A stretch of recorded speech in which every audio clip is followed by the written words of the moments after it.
1 Samuel 18. And it came to pass, when he had made an end of speaking unto Saul, that the soul of Jonathan was knit with the soul of David, and Jonathan loved him as his own soul. And Saul took him that day, and would let him go no more home to his father's house. Then Jonathan and David made a covenant, because he loved him as his own soul. And Jonathan stripped himself of the robe that was upon him, and gave it to David, and his garments, even to his sword, and to his bow, and to his girdle.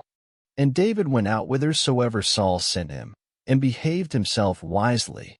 And Saul set him over the men of war, and he was accepted in the sight of all the people, and also in the sight of Saul's servants. And it came to pass as they came, when David was returned from the slaughter of the Philistine, that the women came out of all cities of Israel, singing and dancing, to meet King Saul, with tabrets, with joy, and with instruments of music. And the women answered one another as they played, and said, Saul hath slain his thousands, and David his 10,000s. And Saul was very wroth, and the saying displeased him. And he said, They have ascribed unto David 10,000s, and to me they have ascribed but thousands, and what can he have more but the kingdom? And Saul eyed David from that day and forward. And it came to pass on the morrow, that the evil spirit from God came upon Saul, and he prophesied in the midst of the house, and David played with his hand, as at other times, and there was a javelin in Saul's hand. And Saul cast the javelin, for he said, I will smite David even to the wall with it. And David avoided out of his presence twice. And Saul was afraid of David, because the Lord was with him, and was departed from Saul. Therefore Saul removed him from him, and made him his captain over 1,000, and he went out and came in before the people. And David behaved himself wisely in all his ways, and the Lord was with him.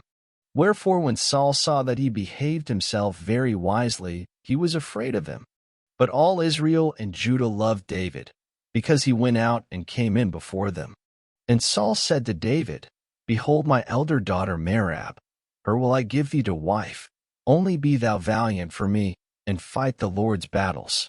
For Saul said, Let not mine hand be upon him, but let the hand of the Philistines be upon him. And David said unto Saul, Who am I? And what is my life, or my father's family in Israel, that I should be son-in-law to the king? But it came to pass at the time when Merab Saul's daughter should have been given to David, that she was given unto Adriel the Mahalathite to wife. And Michal Saul's daughter loved David, and they told Saul, and the thing pleased him. And Saul said, I will give him her, that she may be a snare to him, and that the hand of the Philistines may be against him. Wherefore Saul said to David, Thou shalt this day be my son-in-law in the one of the twain. And Saul commanded his servants, saying, Commune with David secretly, and say, Behold, the king hath delight in thee, and all his servants love thee. Now therefore be the king's son-in-law. And Saul's servants spake those words in the ears of David. And David said, Seemeth it to you a light thing to be a king's son-in-law, seeing that I am a poor man, and lightly esteemed? And the servants of Saul told him, saying, On this manner spake David. And Saul said, Thus shall ye say to David, The king desireth not any dowry, but 100 foreskins of the Philistines, to be avenged of the king's enemies. But Saul thought to make David fall by the hand of the Philistines. And when his servants told David these words, it pleased David well to be the king's son-in-law, and the days were not expired. Wherefore David arose and went, he and his men, and slew of the Philistines 200 men. And David brought their foreskins, and they gave them in full tale to the king, that he might be the king's son-in-law.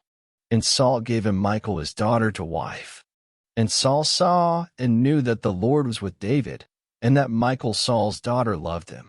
And Saul was yet the more afraid of David, and Saul became David's enemy continually. Then the princes of the Philistines went forth, and it came to pass, after they went forth, that David behaved himself more wisely than all the servants of Saul, so that his name was much set by. Thank you for listening. Up next, 1 Samuel 19.